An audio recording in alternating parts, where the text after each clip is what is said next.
this was such a great question. And it's like, why didn't I do this earlier? It's so simple and it just paves the way to how to serve your avatar. So obviously, I want to do business with them. I want to partner with them. I want to serve them. So I need to have them come join the Investor Club. Most hosts never achieve the results they hoped for. They're falling short on listenership and monetization, meaning their message isn't being heard and their show ends up costing them money. This podcast was created to help you grow your listenership and make money while you're at it. Get ready to take notes. Here's your host, Adam Adams. What's up, podcaster? This episode is episode 2 of 12. So you remember Julie Hawley, the amazing Julie. And we're talking about her podcast growth, her rebranding, and what she's doing right now. And we are recording some coaching calls. Today, we are talking a little bit about the Avatar Questionnaire. This is the onboarding call that I have with each client in the beginning, because if we are serving Julie and we're going to be doing paid advertising, if we're going to spend a bunch of money on making sure that she can get more listener base, then we want to make sure that that listener base stays. So in order to help them to be able to stay, I need to understand her avatar. I need to know who I'm going to get in front of. And so that's really what this conversation is going to be about. And if you're listening, you will notice that we're sharing screens today. But don't worry, I'll make sure that I do my best so that you don't feel left out, like you totally know what we're looking at. So I'll share what we're looking at and I'll make it so that you don't have to watch the video. If you do want to watch the video, this is probably going to end up being in a couple of places. It'll probably end up being on YouTube. And it'll probably end up being on our website in a place that something like, well, I'll just guess, growyourshow.com / what's the word for it, Julie? Case studies? Case study. Yeah. Is that what we did? Yeah. Case study. So growyourshow.com / case study. And that will be a place where you can go to kind of see this and maybe others in the future. So keep listening. You'll be fine. Even if you can't see the screen, I'll make sure that you aren't really left out. But we need to be looking at the screen to know what we're talking about too. So to make sure that everything's accurate, we got to have something in front of us. So Julie, this is how these calls usually go. I'm going to get started. Here we go. This is how it normally goes. You just paid to start working with us. And so you got email that had like 5 things on it. One of them is the Avatar Questionnaire. In the past, I've had some clients that say, I already know my avatar really, really well, so I don't need to do it. Well, even if that would be the case, you do need to do it because then I can make sure that I'm going after the right avatar in our marketing. So we do like paid Facebook ads, private messages, those types of things. And we need to be able to get the right person to your show. If we do, we can keep them on your show. But what's interesting is many clients have said, I thought that I understood my avatar. I help other clients with their avatars. So this is something that I thought was second nature, but I'm really glad that I went through this exercise. So first and foremost, go ahead and share your screen. But while you're doing that, share with us like your experience of going through the checklist, the questionnaire, I mean. Okay. First, you want to tell me, what do you want me to share? Your avatar questionnaire. I can actually share mine. So it's not a big deal. You just go ahead and share it. Words, and I will go and look for that. Okay, fantastic. So I love the Avatar Questionnaire, and I have been through this so many times. So when I first created my company website, I worked with a designer. I had to go through the avatar. And I think, Adam, a lot of reasons people either think they already know their avatar, or there's just a lot of ways that this gets misguided. So let me speak for myself. Let me actually not lump everybody in under the human condition and speak for Julie. Julie thought that she knew her avatar, but I knew nothing about it. I was launching a new company, going into a whole new direction. And so I had this idea of who I wanted to support, but I really didn't know my avatar.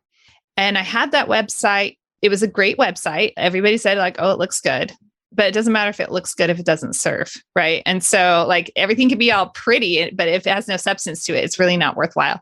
Then I rebranded last year and I worked with someone I affectionately refer to as my brand Sherpa. It turns out to be one of my best friends now. And she guided me through my avatar in a completely different way. So then I get this whole, I have to, and then I work with another mentorship group and we went through avatar. So I've been through multiple avatar exposure and I've grown. I'm like, okay, I know my avatar. I even know the brand archetype my avatar is.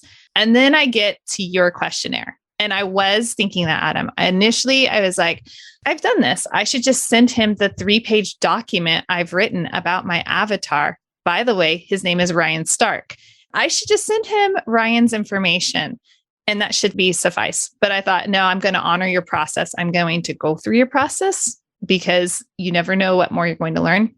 And as I was filling out your questionnaire, it took me into Ryan's head so much deeper. It was insane. And so every time we engage our avatar, if we've been growing and developing, then we go back to these, little exercises.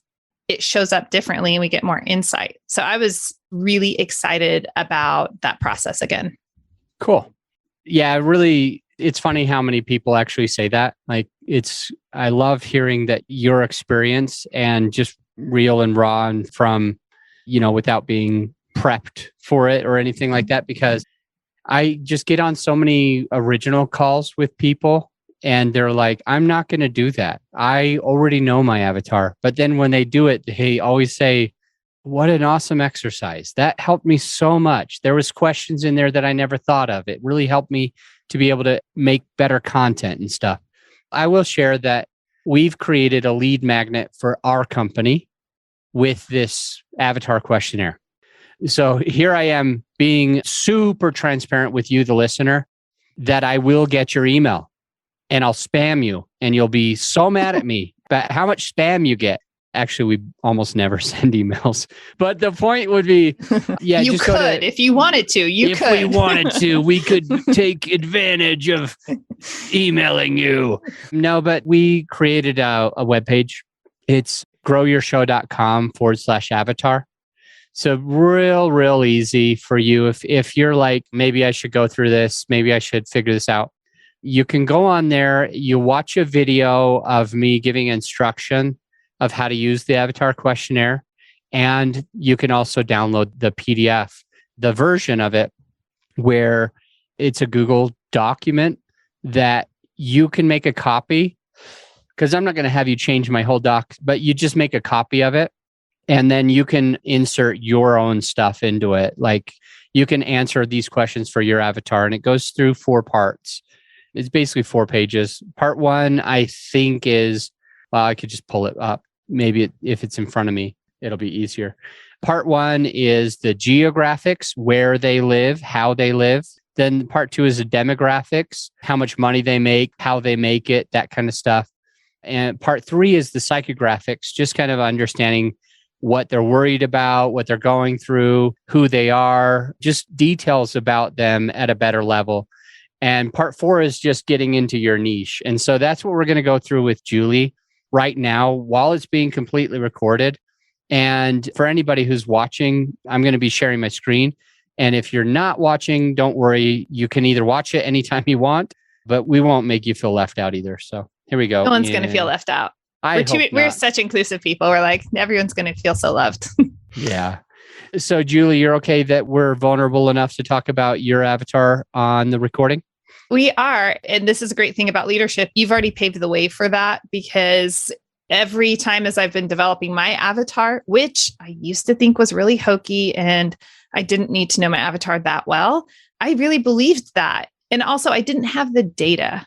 So that was another thing that really supported serving my avatar better is I actually went, and this might be helpful for many of you listeners, I went to the information from my company. For me, I invest in apartment complexes. So, okay, who's actually giving me money? And I started creating my avatar based off of like, are there any commonalities? And there was like this blaring, like Ryan Stark is like, it's almost every one of my investors. So I'm like, okay, that made a lot of sense. So, but I just want to say you set the example on this topic because I mean, when we spoke 3 years ago, you knew your avatar who was, engineering, somehow in the tech space, and you had, maybe his name was Raj or something like that. I mean, you knew about his family. Yeah. And so as I've grown my avatar, I've really actually leaned on that experience as well that you led.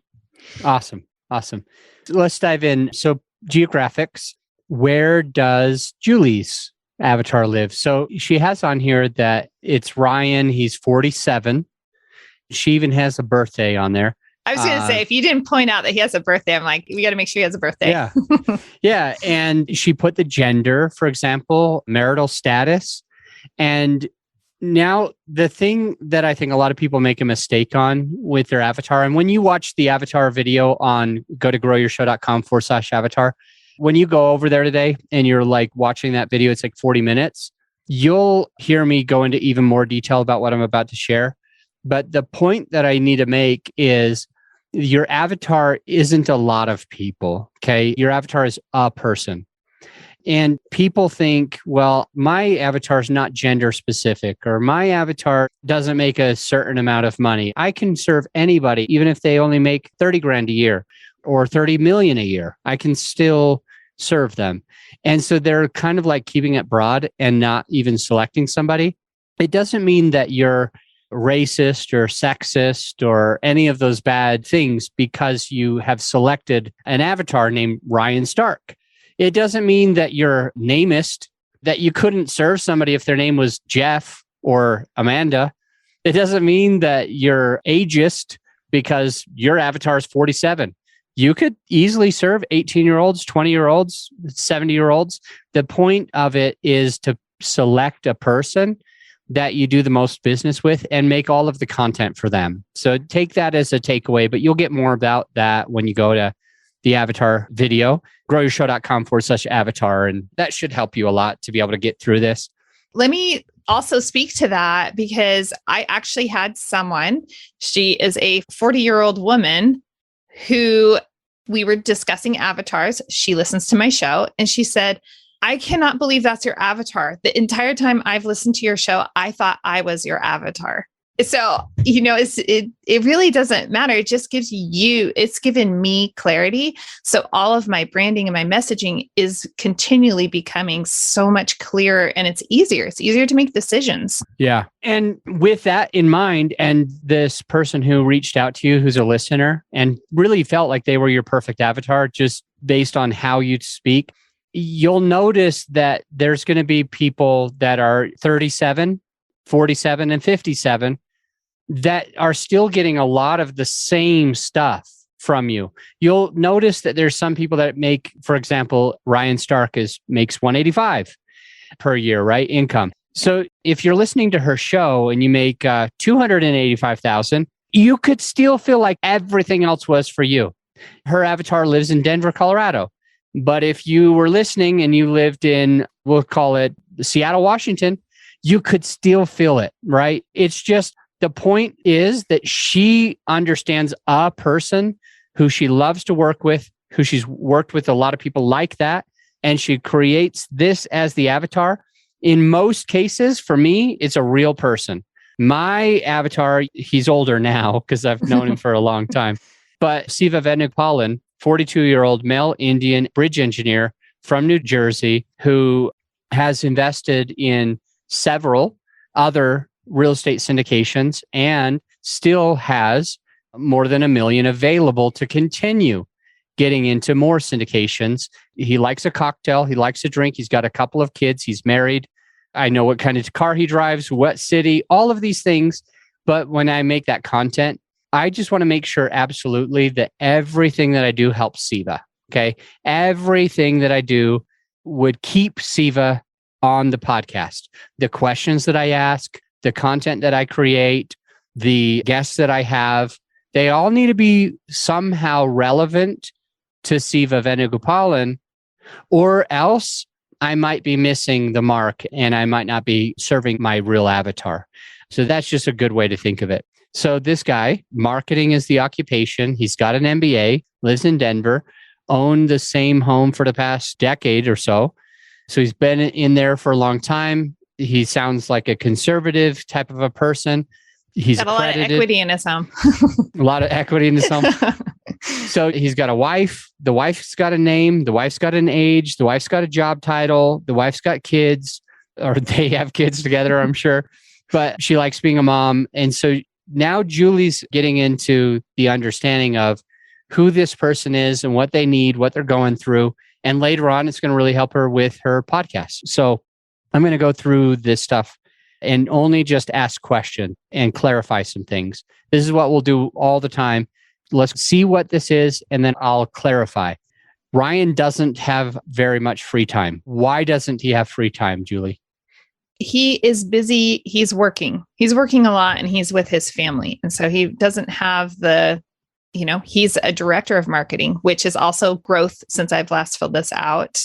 I mean, he's got a lot of weight on his shoulder. He is the sole income provider for his family. And he did not grow up with means. And that's one of his pain points later on psychologically is he's wanting to ensure financial protection for his family and also wanting them to have experiences, which then leads him to working more. It's a little off balance.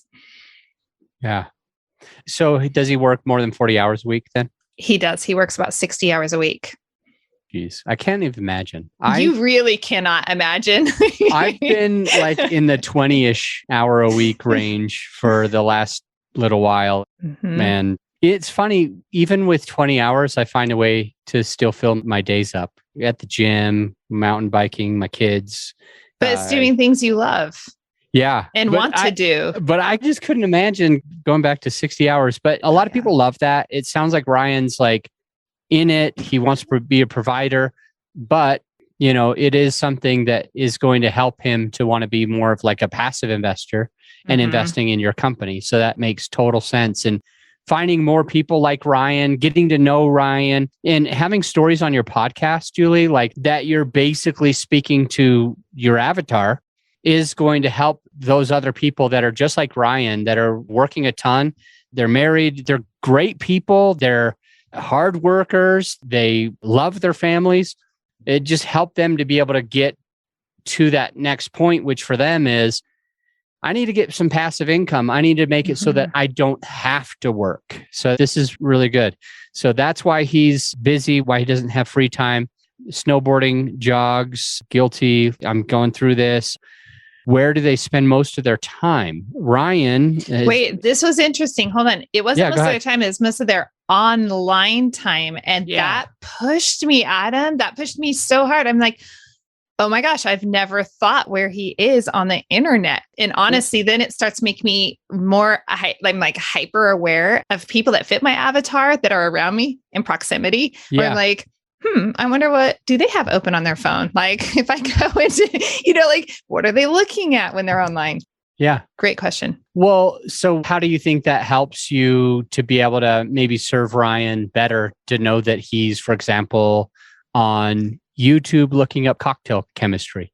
Yes. Well, it made me understand Ryan more because technology is such a huge part of our lives, whether we like it or not. It's a huge component of our lives.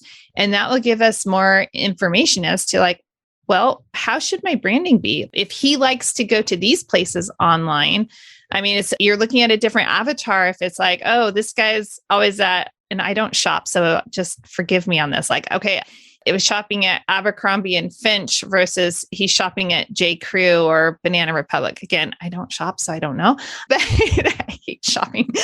But anyhow, that would help me with my branding and my messaging, understanding that. And then understanding if he likes to go onto YouTube, well, then it really is important for me to invest in my YouTube channel and to make sure that there's something that's maybe even collaborating with some of these people that he enjoys. That would be fun.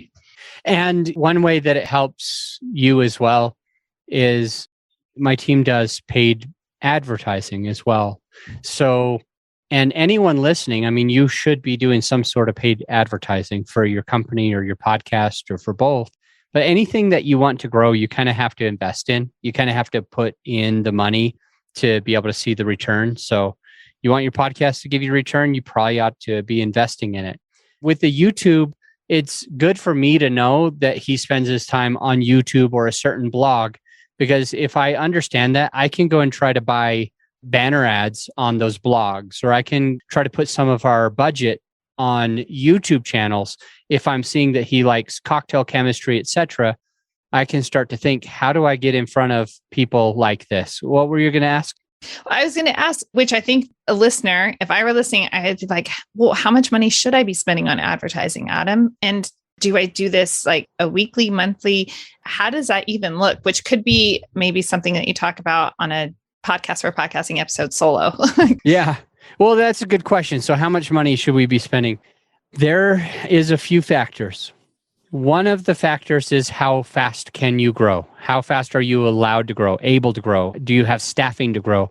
Because there's literal growing pains, just like the growing pains that you actually get when you're a kid growing up, and sometimes different parts of your body hurt because you're growing so fast. There is harmful things to you and your clients when your business grows too fast. Give you a quick example. I wanted this company, growyourshow.com. I wanted that company to have at least 1,000 clients and I said, I think it was like within 3 years or something. Now, we've been going for 2.5 years already. I absolutely no longer care about how many clients I have. I certainly don't want 1,000. I mean, I would be fine with 1,000 if it organically could work. But there are growing pains when we take on a couple more clients, hire a couple of people, somebody passes away, somebody quits, somebody gets fired, somebody gets a new job. Clients, some of them are more needy, like you, Julie, you're extremely needy. And other clients, other clients are less. And so no matter what happens, some things are going to work, some aren't. Some marketing styles are going to work, some aren't. And it's actually hard. It's actually a challenge. And if I want to maintain like the amount of hours that I work a week, which I care more about my free time than I care about like my pocketbook. I would rather have a lifestyle that I effing love than basically just to have $1 million coming in each month, which we could get there. If we got up to like 1,000 or more clients, we could probably end up getting to a place like that. But I don't want to work so hard and put out all the constant fires that will happen just to achieve this thing that I used to be attached to this number. I would rather just serve people at a really high level, know all of my clients personally, know their podcast personally, and be able to have it where it was hands off enough that I only really had to come into the office 2.5 days a week. So that's kind of where I focus. So the question is, going back to the question, how much should we advertise? Well, talking about growing pains, if you have the ability to grow a lot, I would put in a lot of money. And here's another thought process for the investment. Most people, there's like, what's first, the chicken or the egg? Most people are conservative and about 10% of people are reckless. Okay. It's like reckless and then 90% are conservative. And I'm reckless, right? So all that means is, to me, if I can understand it to a certain level, that I'm like, you know what? I don't really have $30,000 to put into advertising this month. I don't really like have that in cash. I would need to use my credit cards for this 30 grand. But there's a conference coming up that it's going to cost me $8,000 to get a booth and another $22,000 to get the swag. I'm the type of person that says, YOLO, I'm going to throw that stuff on my credit card. I'm going to sponsor that conference. I'm going to get the best swag that I can. I'm going to attract as many people to my booth as I can. And I think it should pay back. I really assume that it's going to work. So for Grow Your Show, my company, I will sponsor a thing like that, spend 30 or 40 grand. And a lot of it needs to go on my credit card, right? And then it'll be a few weeks. I'll have to float that for 5 weeks or so until I can start to pay that way down. I'm like that. I'm like, you should invest the most amount possible. Now, I understand a lot of humans don't even make 30 grand in a year. Some people don't even make 30 grand or have 30 grand net profits ever come to this place. So to them, they're like, Adam, that's the dumbest thing ever. 30,000 on your credit card. And to me, it worked out. It works out almost every time. I just got to put myself out there. So the point is, if you're able to grow, put as much as you possibly can into things that you really think are going to have a return. And there's other people, the other 90%, my phone thinks I'm talking to her again. How is it that this keeps happening when I'm with you? Now, on the opposite, which is my sweetheart, opposites attract. She's very conservative. She's an attorney.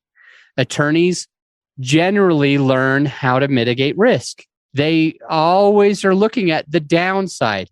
And for her, she and I had a conversation years ago. We've been dating for a long, long time. And I've always been in real estate since 2005. And I told her, you need to get a VA to work on your behalf and you'll make this much amount of money more. And she's like, that just seems like a waste. $4 an hour. It's like, that just, I don't see the return. I don't see what it can do for me right now. So I'm not going to do it. And the other things that I said, you've got so much equity in these two houses, just like your avatar as well. I think you were talking about the equity that he has, Julie. So I'm like, you've got so much equity, hundreds of thousands of dollars that you can just access, because at the 80%, she has like well over $700,000 she can access right now. And she just wouldn't do it. She hadn't done it. She waited to do it. Now interest rates are higher and it's going to be harder to do it. But it's interesting. She hired a real estate coach, a woman that's probably a friend of both of ours, Anna Kelly. Do you know Anna? I do. Yes. So she's working with Anna. And Anna was like, hey, you would be able to do more if you had a VA. So she comes to me. She's like, I'm getting a VA. And then Anna told her to take out equity from the houses. And she's like, hey, what do you think about me taking equity out of the houses? And I'm like, I've been effing telling you for how many years to do that, and you never listen to me. The point that I'm trying to make is she's more conservative. She wants to not invest in the business growth until something else has been proven. And to me, it's like chicken, egg. I'm like, I'm going to go out on a limb. I'm going to spend the money for a VA. I was poor. One day I was like practically so poor. I hired my first VA. I was working like 70 hours a week. I hired my first VA, barely could even train them. And it ended up growing to now I have like 30 VAs and I have more money than I've ever had. I'm just so happy. It's so easy. But the more you kind of go out and hire people, offload stuff like you talked about in the last episode, Julie, you talked about offloading. You started out doing your stuff on your own, and then you moved to where you hired out the editing for your podcast. And then now you're working with us and doing editing and marketing as well. It's like those movements are important, and you got to get in tune with yourself. If you're reckless like Adam Adams, or if you're conservative like Adam's sweetheart, you got to figure out either way, but you've got to put out as much as you possibly can. So maybe the answer would be, the best answer I would say is, if you put in, like, we've got clients that work with us that put in like around $4,300 a month, not for any of the editing or post-production. That's our very highest marketing package. It's like 72 or something like that. It's a weird number. But the point is that they'll spend like close to $5,000 a month and they don't know what's going to happen. They're reckless, if you will. Now they're trying to mitigate risk. They ask me lots of questions first, but when we start doing it, then they find that they're making anywhere from $5,000 a month, $10,000, $12,000, $15,000, and even up to $22,500 extra every month on average, just because of putting out that investment. But you got to kind of start the investment sometimes before you have the money. And it's just whatever you can feasibly see is where I would probably start. $10 a day, $300 a month, if you got it. $5 a day, 150 a month if you got it, $30 a day, $100 a day. And we actually have a couple of clients that, not just with us, the highest they pay us is like 4,000, but we have clients that they're paying Facebook ads of $200,000 a month, but they're making over 1,500,000, 1.5 million a month because of it. So it's like, figure out a system that works, start where you can see it, push your limits a little bit, and just keep growing. I know it's a long answer. Sorry. No, that's a great answer. And I think it's really important that you're right. Put yourself in check. I'm a weird mix between you and your sweetheart, where I like risk and I'm comfortable with that discomfort that risk brings. And it's pretty fun as long as it's, like, okay, plan for the downside, let the upside take care of itself. But that's also a little bit conservative. So interesting. Yeah. So what is it that you do so illustrate like what you have done that was in the middle of us too with investing in your business or your podcast over the last couple of years. Just one or two examples if you can. All of it. When I first launched my podcast, I was bringing on all the extras of, oh, well, now we have this extra bill and this extra bill and that extra bill. And, just even that, I was like, this makes me really uncomfortable. I'd like to live a certain way. And I'm not sure about this, but I knew that my ideal self, my future self would just be upset if I didn't. And I continually do that, even especially signing on. I think this is like the biggest one. One of the biggest is like partnering up with Grow Your Show. It's like, oh my gosh. It's a jump. I feel like our editing and post-production is like really reasonable. I still think you are paying more than you used to pay, which is remarkable, but we're less expensive than almost anybody that I know. And we do way more. You just got a super good deal before, but I'm telling you, like, so many of our clients and potential clients are like, you do all of that for $175? You're making my social media. How can you do that? How are you able to do all of these things? They're like, my guy right now, all they do is edit the audio for $175. They don't publish it. They don't promote it. They don't write my show notes. I have to write my show notes. They don't create any images. They don't email my guests for me. How do you do all this stuff? But yeah, Julie, you were getting a really good deal, but our marketing is expensive. It's not that I'm gouging people. I'm not trying to charge a lot. It's just to get real results and have people private messaging 40 hours a week for one client. Mm-hmm. It takes so many resources that we have to charge enough to be able to make that happen. So anyway, let's jump in. What's their commute like? He doesn't commute. He doesn't have a commute because he works from home. That was weird. He does go into HQ. That whole question, that was like, oh, I didn't even think about that. And I've been podcasting for 3 years. So how is it that I haven't even thought about what his commute is and how long it is and all of that? Yeah. Cool. He loves living in Denver, but it's getting crowded. So what does he want to do? Is he wanting to move? Is that what you're saying? Yeah. He wants to move to the foothills. That's where I live. Well, I think I live maybe above the foothills. He doesn't move to like the Golden area. Okay. Yeah, that's just below me. That's like 20 minutes. Well, 20 to 40 minutes, depending on what part. But yeah, I can see Golden from my house. I can literally just see it on my hikes and stuff. Cool. Well, I need to get to know him. I won't steal him as an investor, but I'd love to hike with him and mountain bike with him if he does move closer. You guys would actually be good friends. That's cool. I think you'd like each other. Cool. If he had time for me, though, right? This is true, but he's going to listen to my podcast and we're going to alleviate that, that pain point. Nice. So what is their most urgent, pressing crisis? Let's look at this. He says he knows stock market is going to tank. Dude, I don't know when you wrote this, but stock market went down 25% as of 2 days ago and another 2% down as of yesterday. So yeah, it's already tanking. It's already having a hard time. Yeah. So I get that. He needs something. He needs someone who can help him to be able to invest that capital so that it can give him a return instead of a headache, nightmares. All right. What is the biggest obstacle from achieving that? He doesn't know who to trust. All right. So she's going to be making content, guys. She's going to be making content each and every day that helps people like Ryan, helps Ryan specifically and others that are listening to know who to trust. So she's going to have a lead magnet, for example. She's going to have a lead magnet, or she's going to capture emails and spam people. Whereas it basically says, how do you know how to trust your operator? Because these syndications that she does, I still own 3 of these properties. We've sold 3 and we own 3. So anyway, I know exactly what she does for a living.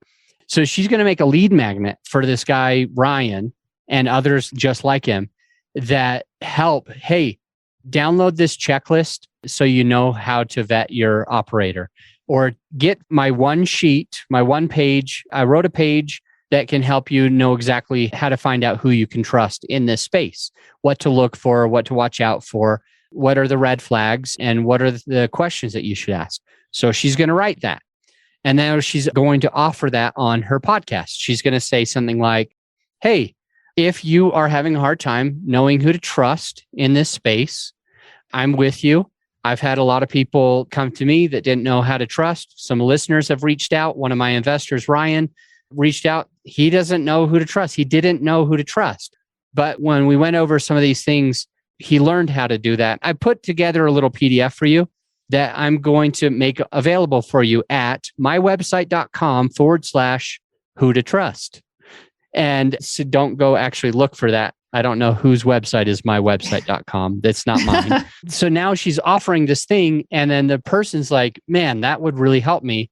I want to get that. And so she's now understanding what type of content to have because she knows the obstacles standing in the way. She knows what kind of lead magnets to create because she knows the obstacles standing in the way. And my team, because we're looking at this, we know how to approach these people. These people. Isn't it bad to say these people? Those people, you people. So people like Ryan, to be able to understand, how do we approach Ryan? Well, now we know that these type of people, the people that are her avatar, they're concerned because they don't want to lose money in the stock market, but they don't know who to trust in order to be able to do that. So one question on here says, what's their most urgent need? What is the pain they're facing? What do they want to solve? Then the next question says, what is the biggest obstacle holding them back from getting that thing?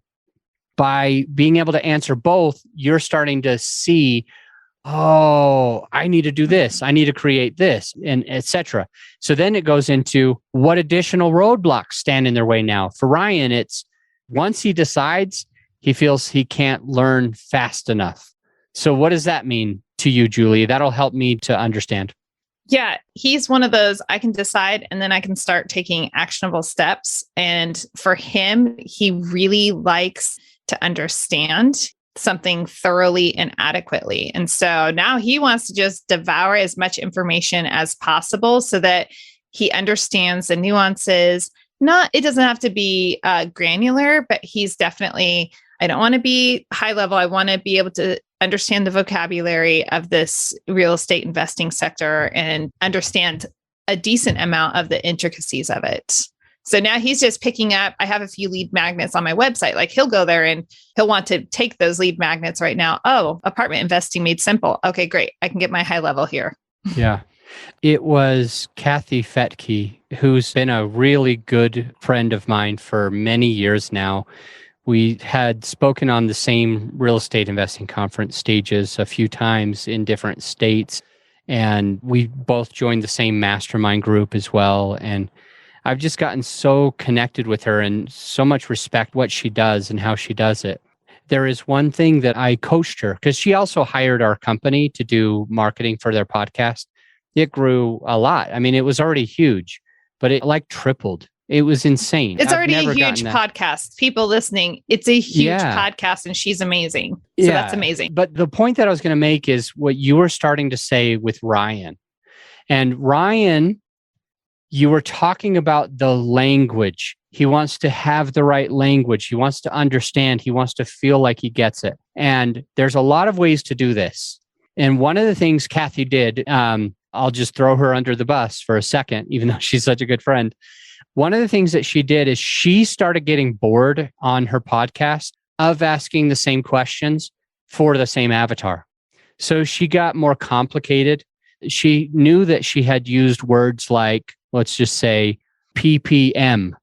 And you don't know what PPM means first time you hear it. And Ryan probably didn't know what PPM was the first time he heard it. So she's starting to use this lingo that's confusing to Ryan or whoever her avatar was, right?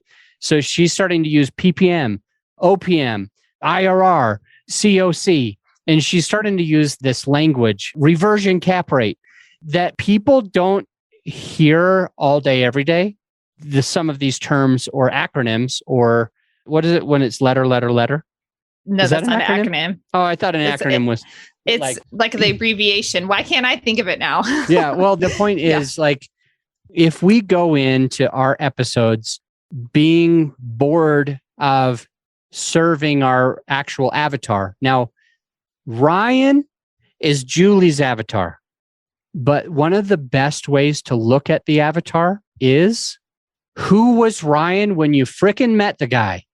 Not who is Ryan today after he's been working with you for 3 years straight, investing in your business, investing in your coaching program, investing in your real estate deals. After 3 years, Ryan is at a different place. So you want to make sure that your avatar is old Ryan. It's old Siva. It's previous Siva Venugopalan, right? It's previous Ryan. It's Ryan, who he was when you met him, what he needed, what he was really worried about. Now, you can use some of the new things as Ryan's developing because some of your listeners will develop. But if you go too far, like Kathy did, then now you're going over the top and it actually will work against you on 2.9 out of this questionnaire that Julie filled out. What additional roadblocks stand in the way? And in a way, she's saying he wants to be able to understand it enough and know the language. If you use complicated language on your podcast and Ryan tries to tell his wife, Sarah, that he's going to be putting $100,000 into your deals, and Sarah asks, are you sure you want to do 100,000? And he's like, oh yeah. She was talking about like the IRR was better than in other places. And Sarah's like, what's IRR? And Ryan is like, I don't know. It just means it's a good investment. Sarah's going to poo-poo that immediately. You don't know what you're talking about. But if we used language instead of IRR, which is, I guess, is internal rate of return, and it's something that you can't calculate in your head, I would venture to say that only like multi-genius mathematicians could even estimate it. But you got to use an Excel spreadsheet to get IRR. So by using this language, you're going to be confusing, going over the head of, and making it hard for your avatar to sell it to their spouse or their partner, their business partner, to be able to join your services or invest in your company or buy your things. Because if it's complicated, it's not going to work. This is why on this podcast, you always hear me, A, I'm dumb. So yeah, I pretty much only have this language. But B, I also understand that you might be at a different level than some other podcaster. And everyone understands the dumbed down version of things. Everybody understands the third grade level. Anyone can read third grade level.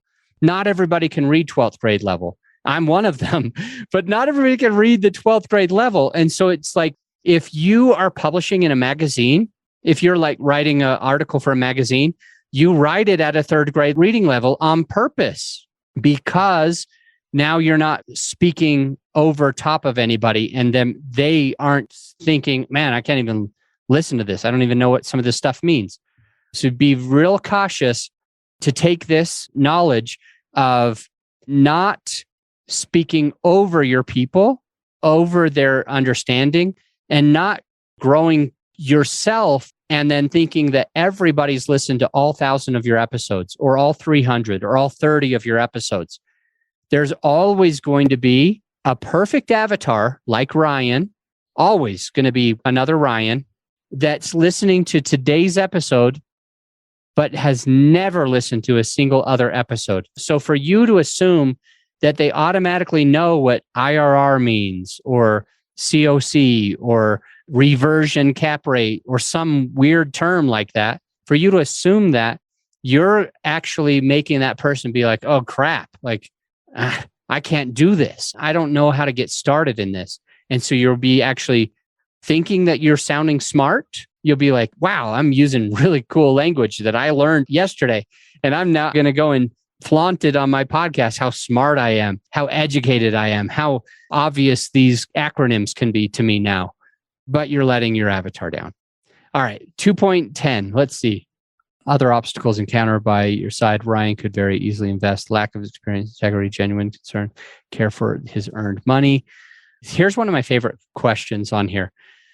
2.11. What are the simplified 3 to 5 steps that Ryan could take to achieve this outcome?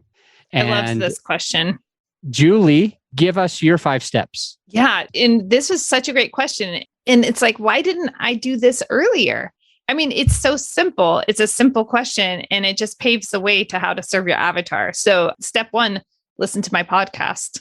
Step 2, I have different playlists over on my YouTube channel. And one of them actually goes specifically into vocabulary. So, hey, go listen to Apartment Investing Made Simple and we'll break down the vocabulary of this because it's really not complicated. It's just, oh, well, that means this. Okay, well, I understand that. It's not complicated. The third point was download the Apartment Investing Made Simple PDF off my website. The fourth one is download Why Invest in Apartments. It's a PDF and it goes into more granular information. So it's like go simple and then you can go a little bit deeper into this information and have some more statistics that help you really understand the dynamics of apartment investing. And then the fifth one is obviously I want to do business with them. I want to partner with them. I want to serve them. So I need to have them come join the investor club. And that would be the fifth step. Nice. I'm going to go over these 5 things and I'm going to ask you to change one of them. Okay. All right. So the first one is listen to the podcast. I'm actually going to ask you to change 2 of them just because I think that this is possible that these changes could support you. No, step 1 was listen to the podcast. Okay. So step 1, going through this funnel, it's like, what are the 3 to 5 steps need to happen? It looks like a funnel. So her listener is listening to the podcast. What are they going to do after? Well, they should go to Apartment Investing Made Simple. One thing that I would say, Julie, is like, if you have them going from if you have them going from a podcast and then to a YouTube, there's a little bit of like swimming upstream. And so the 2 ways to fix that would be to switch it to where the Apartment Investing Made Simple was on your podcast or where Apartment Investing Made Simple was on your website.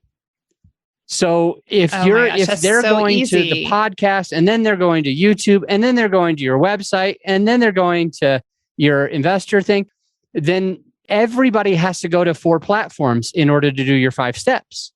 Wow. I would rather them have at least one less platform. So if they're already going to download the Apartment Investing Made Simple PDF, why don't you put those videos on your website? So for example, if our listener right now goes to growyourshow.com/avatar, my avatar video is there and the download is there too. They can watch the video explaining about avatars and how to fill out the guide, and they can literally download the thing all in the same place. They don't have to go to YouTube and then to this place. So that just makes it a little bit easier, one less friction point. I absolutely love that. And it's also something you've spoken to specifically on Podcast for Podcasting, in that you're like, if your listener is listening on a podcast, then they're a podcast listener. Don't try to go get them from Facebook or Instagram. Or see, you're like, oh, Julie really is listening to my show. I'm like, and my 6-part, what is it called? An educational thing, like my course on podcasting is episodes 1 through 6. So it's like, I know somebody's going to listen to episode 250 and it's the first time they've ever heard anything. And they might hear that episodes 1 through 6 and they're like, oh, that's easy. I just scroll down. I don't have to go to his website. I don't have to worry if he's going to capture my email and spam me. I can just scroll down. And so that's how I've done mine. And I would just suggest picking one of the two. They're listening to the Conscious Investor podcast. Then they either go to a certain number of the podcast, episode of the podcast, to learn Investing Made Simple, or they go to your website. Either one is going to be fine because eventually you're going to want them to your website anyways. So you might be able to just put both of those on the website. And then the second change would be is in number 4, where you say, download the Why Invest in Apartments PDF. There is a problem with the title. It is extremely self-serving. It's extremely obvious what I want you to know. And for a lot of people, they would either say, oh, she's just trying to sell me on working with her. And other people would be like, oh, well, I don't have to ever download that PDF ever. You know why? Because I already know the point of it. The point of it means I should invest in apartments. So I don't have anything that I need from this download. There's nothing, I haven't really gotten a lot of curiosity. So it is effective. It's just not very effective, right? Why invest in apartments? Some people are going to be like, yeah, I may as well see what those reasons are. But there's 2 other people. One of them is going to be like, I'm not doing that. She's just trying to sell me, or she wants my email. And the other ones are like, I don't even have to read it. Like, I already know why. I already think I know why. So maybe titling it The 3 Reasons You Never Knew that help inspire that you can get value by investing in apartments. 3 things you never knew about investing in apartments. 5 things you never knew. And now I'm like, well, what are the 3 things? Damn it. I've got to work. I've got to download this or else I will never know. So the 3 things you never knew, or the 5 things you never knew, or the 5 steps to investing in apartments, or even this change would be also valuable. Why 2023 is the best year to invest in apartments. And you could put new content, like in parentheses off to the side. Why 2023 is the best year to invest in apartments, new content. And now they're like, ooh, that's fresh. The last thing I heard was 2022, something like that. So then they're like, what's different? What is she going to say different? But just why invest in apartments is effective in many ways, but not all of the ways that you probably need. So I probably changed the title. Yeah, I probably changed that title. And then join the Investor Keys Club. That's perfect. But accept that there is a 6th step for you. Okay. Because Ryan and Sarah, they don't get anything until they actually invest. That's true. Wow. So, yes. Yeah. Cool. Awesome. You just closed the loop. That was so insightful. Oh my gosh. I love that. Perfect. Julie, do you have enough time to go for like another 15 minutes or no? I can. Yes. Okay. All right. I really appreciate that. I'm sorry. It's just that we're at an hour already and I'm thinking we're barely hitting part 3.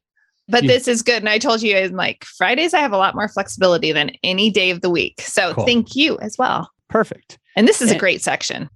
Yeah. I'm looking forward to it. Psychographics. Let's do it. So we talked about geographics and demographics, how much money they make. Now we're going to go into the psychographics of this is like how they think. What is going on? What's worrying them, etc. So what keeps your listener up at night? 3.1. She says, Ryan is watching the world change right before his eyes. He's anxious about the future for his family. He wants to take care of his wife, Sarah, and leave wealth to his 2 children and grandchildren so that they can have a leg up on the world. And it's because, if you remember correctly, it's because he didn't have this stuff handed to him on a silver platter. He had to work for it. He had to earn it. He started out without a lot of stuff. And so we can tell in her answer here that he came from this other place and he's made some success.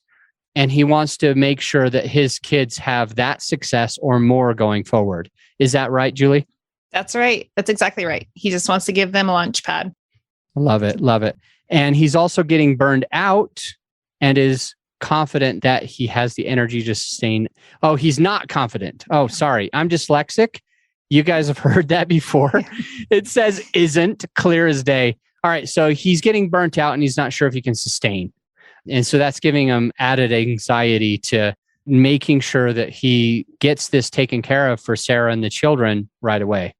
All right, perfect. I'm understanding. I'm following along. I love this questionnaire. I love this questionnaire because I can start to go through this and make sure that me and my team, we always record it. So my team listens to the recording as well. And then they will go through and they'll listen to it and they'll be like, they'll get what's written and then also get you the conversation that I have with Julie. All right. What are the top 3 frustrations on a daily basis? What do you mean by negativity? So it's negativity, complacency, stagnant, and traffic. So can you go over these 3 frustrations with that? Because I don't have a lot of understanding yet. Yeah. And I didn't elaborate. If you look at this, if you watch this, I elaborate, I think, fairly well on most of the points. And these are single words. So it's whoa, what was up with Julie there? Negativity. Tell me more. So yeah, the negativity, it's just tired of hearing people talk about trashing the politics, the complaining that's just prevalent in the world. So he's really become aware of that and its effect on his life. And so he's just really done with the negativity and it drives him insane. The complacency, stagnation, since he is really truly a self-made man and he had a very supportive family growing up and everything, good family, but I mean, he's created the life that he's created for himself. And so when he sees people that are just complacent and they have potential, it drives him insane. And the traffic in Denver has gotten out of control. So he is just frustrated. That's funny. Anybody doesn't even have a commute to work. He doesn't have to commute. It's a good thing he doesn't have to commute. But man, taking Jack and Hazel to their practices and here, there, and going to games, not fun. Got it. So, and then 3.4, it talks about what do they want more than anything. And he wants to be able to spend money on himself without feeling bad. It's important to understand that about your avatar. If, for this, getting this insight, Julie might have already known, heard, noticed that he might feel bad about that stuff, but getting it on paper and starting to think to yourself, well, what does that mean? How can I approach him? How can I approach other avatars exactly like him? What would help him? What would I say? Could I make any content? You can literally go through this whole avatar questionnaire and you can create 2 or 3 episodes per every sub answer. For example, 3.3, what are the 3 things that frustrate him? Well, negativity, complacency, and the traffic. So now I could probably do 2 or 3 different episodes just on negativity. I could probably do 2 or 3 episodes just on complacency, and I could probably do 1 or 2 episodes on traffic. And then we go to 3.4 and we know that he wants to be able to spend money on himself without feeling bad, not letting those expensive stuff bug him. And so we can create 3 or 4 different episodes just addressing that. And then the second thing was he wants to be able to drop everything that he's doing so that he can take his wife out on a trip. And so they can get out and have fun and experience the world and experience new cultures and new food. So this is a freaking huge desire for him. And Julie knows that.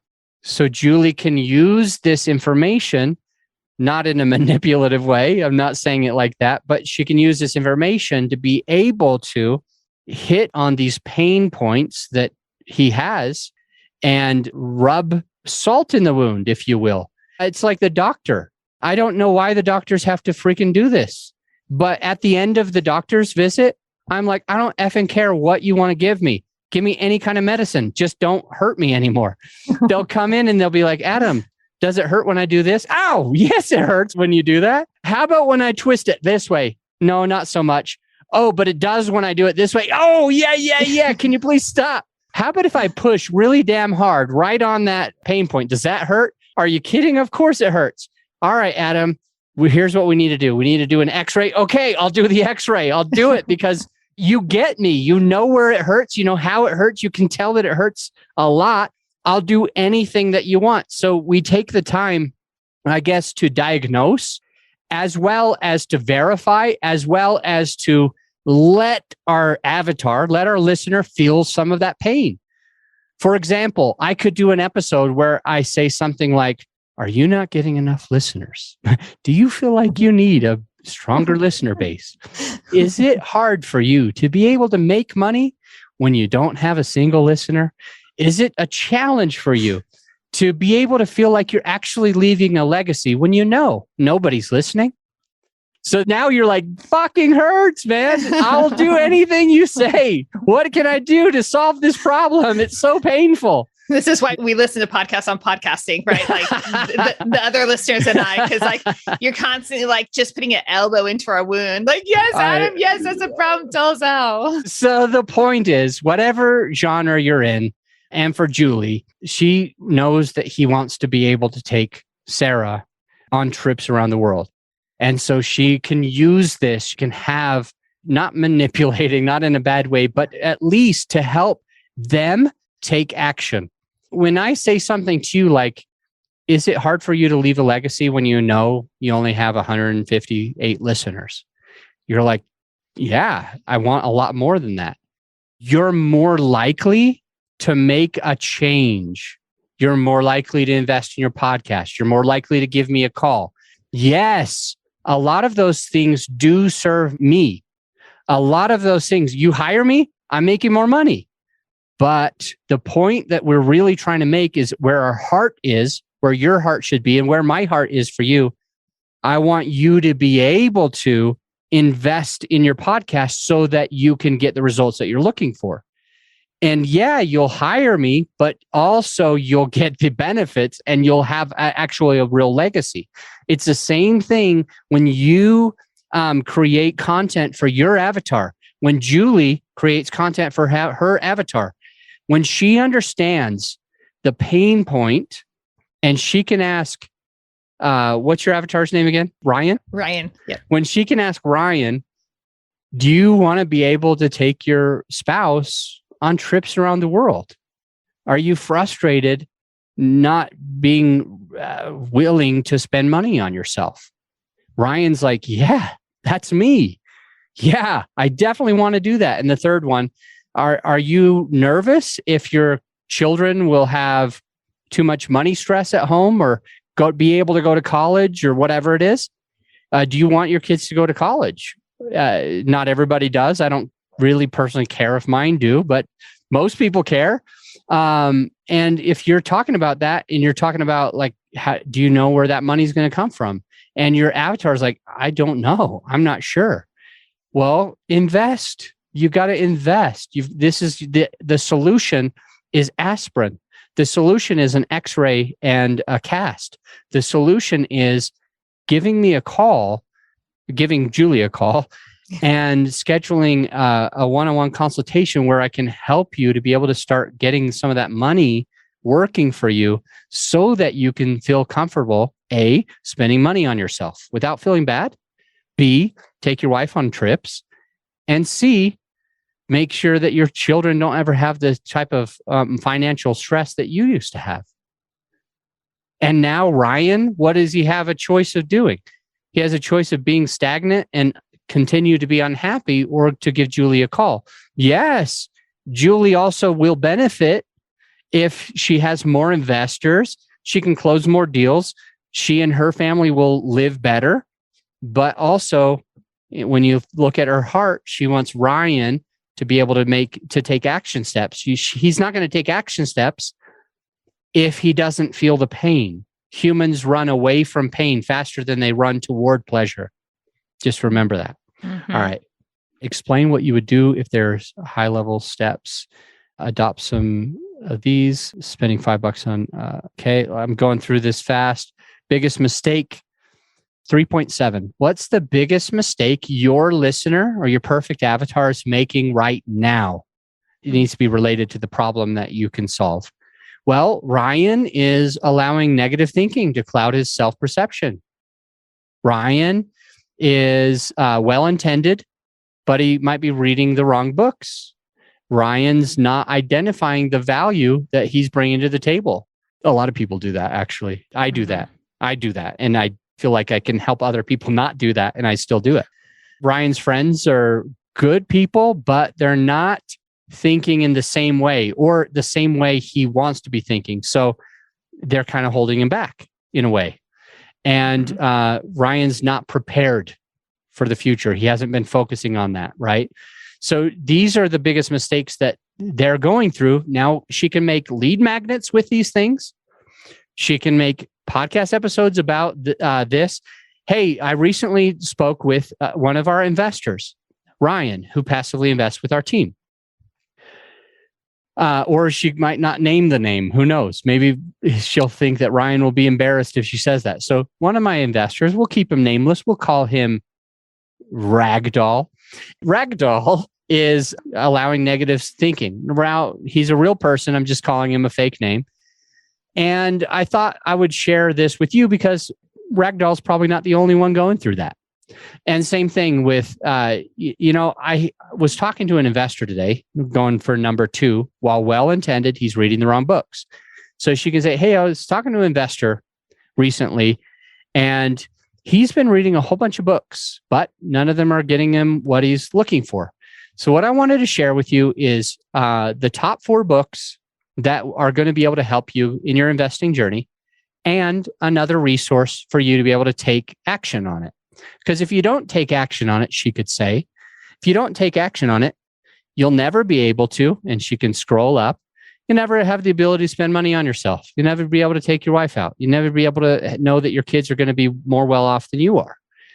So I'm going to give you these 3 or 4 book recommendations, and I'm going to end it with a thing that you can do today to make your step a little bit further. Book number 1, Compound Effect. Book number 2, Rich Dad Poor Dad. Book number 3, and she says some other book. And the thing that you can do to take your investing journey to the next level is to actually get closer to investing. Because if you never invest, you'll never get those 3 things. And so what I wanted to offer for you today is to schedule a call with me where you and I can get on a phone call. I can ask you questions and guide you on your journey so that you can eventually actually invest $30,000, $40,000, $50,000, $60,000, $100,000 into a deal that helps you to be able to get those 3 things that you want. You can reach out to me at callwithadam.com, call with Adam.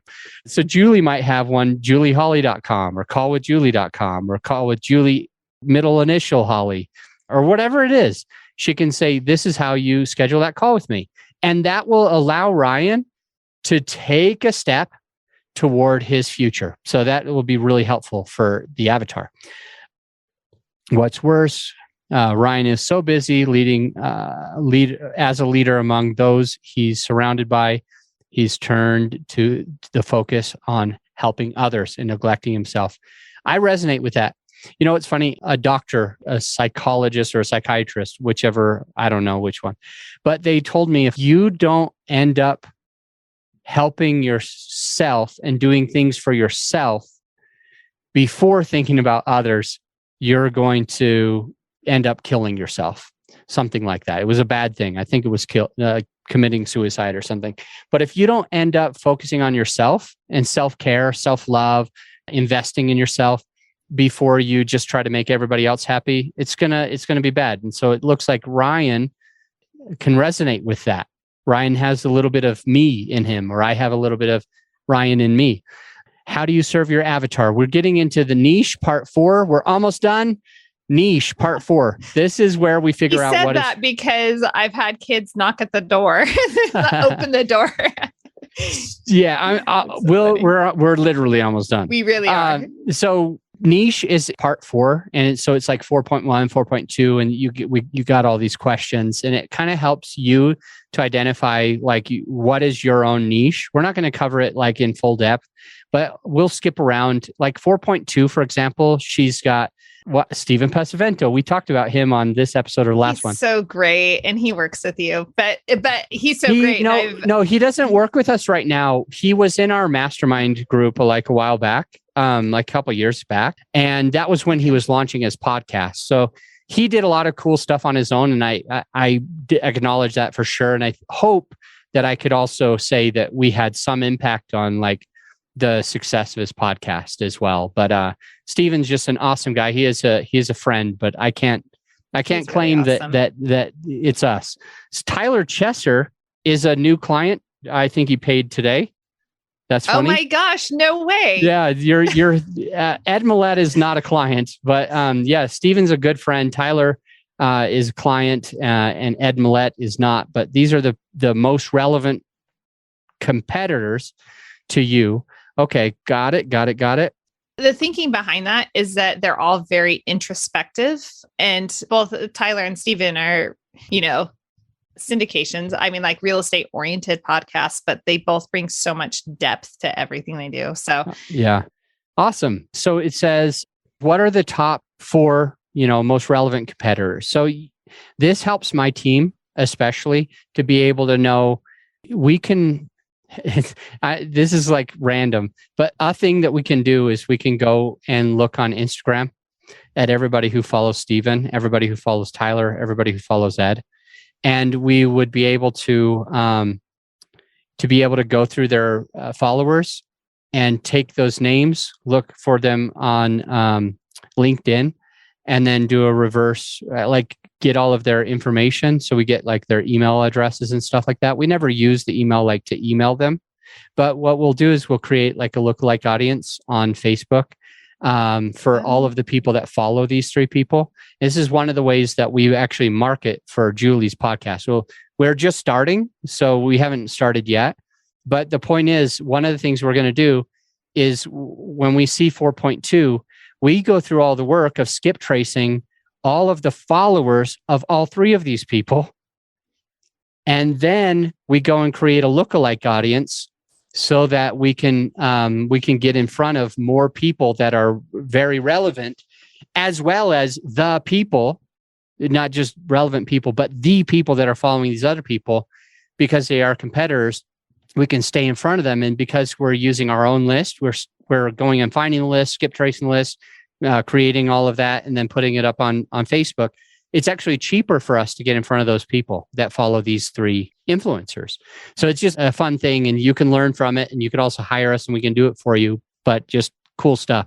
4.3 is what differentiates you from them. And so she mentioned how she's a woman. Steven's obviously not a woman. Tyler is not, neither is Ed. And so that's one uniqueness that can kind of set her apart. So she also says, number 2, the delivery is a little bit softer. Yeah, some of these people are, though this could get lost because Ryan appreciates direct. I like that. It's good to note that. Thinking through like what makes you different, what makes you the same, how are you similar? And this is a thing, I think it was either at the beginning of this episode or on the last episode with Julie.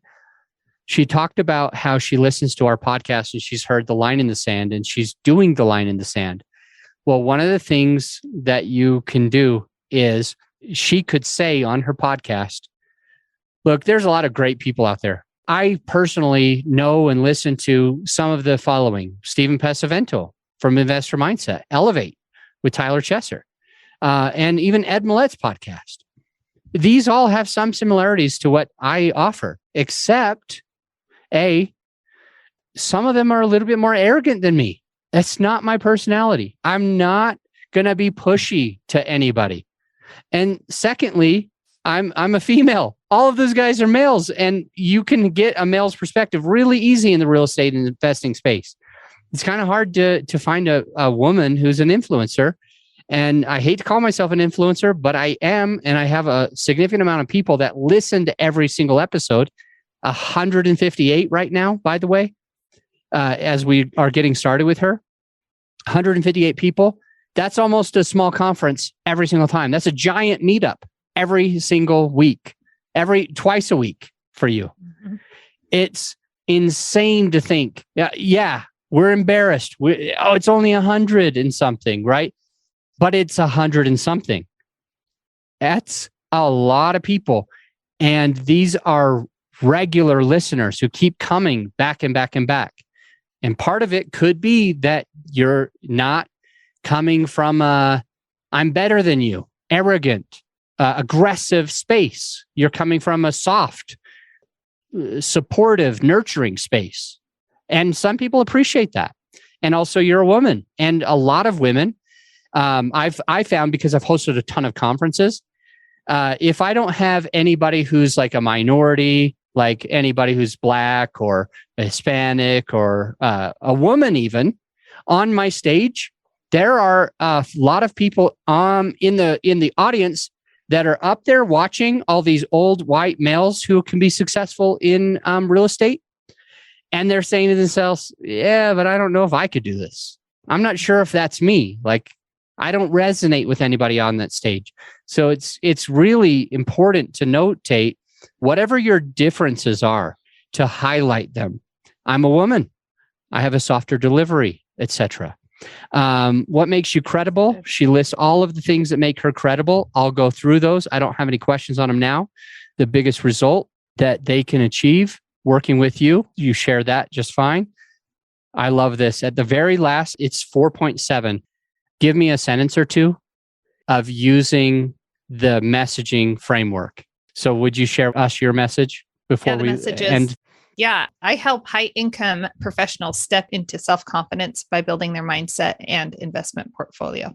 We could drop a mic right now. Julie, I'm excited to work with you. The future calls are going to be more like Q&A. You're going to ask me any questions. I'm going to pour into you, and it's just going to get recorded. This one was a little bit different because we were going over the avatar questionnaire, but I think that the listener got a ton of value from it anyway. Anything you want to share before we jump off, Julie? I absolutely love this exercise. I think if you're listening in, you might be having that aha moment that I've had multiple times where it's, oh, I thought I knew that. And there's so much more. And even going back to basics, no matter where you're at, just going back to this, some people might say it's a primitive exercise. It really took me so much deeper into Ryan. And so I just want to encourage everyone to go and really zero in on your avatar. It's made my messaging. That 4.7, I was able to write that because I'd finished this and it was like, well, duh, this is what I'm doing. Yeah. Right? Like this was a funnel into that clarity to just like icing on the cake. Boom. There it is. Perfect. Yeah. I love it.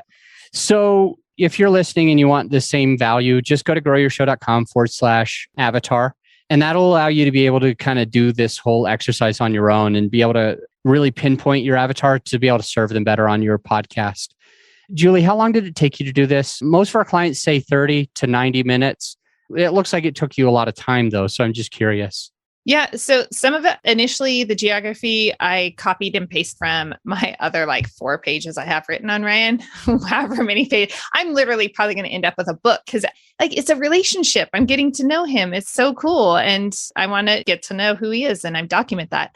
I would say it probably took me 90 minutes. Okay. And the reason, and I came back to it. So I think you don't have to do it all in one sitting. As soon as I noticed that I was facing a little bit of mental fatigue and my answers were getting like sloppy and I was just looking for an exit point, like, oh, whatever, I could just put this.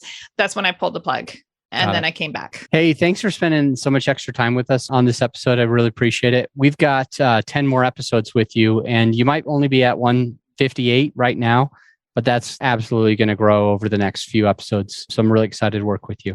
All right. If you're listening, just remember every other episode is a solo episode. And I don't want you to go anywhere because on the very next episode, I'm just going to be pouring into you. It'll be a shorter episode. So I'll see you there. If you're glad that you checked out the podcast today, if you got some value out of this episode, some actionable takeaways, I invite you to do one of 3 things. A, you could do a written review on Apple. Let us know what you think. Just an honest written review. B, you could share the podcast with a friend of yours who needs it. Or C, at the very least, implement what you've learned to take your business and your podcast to the next level. And I'll see you on the next episode.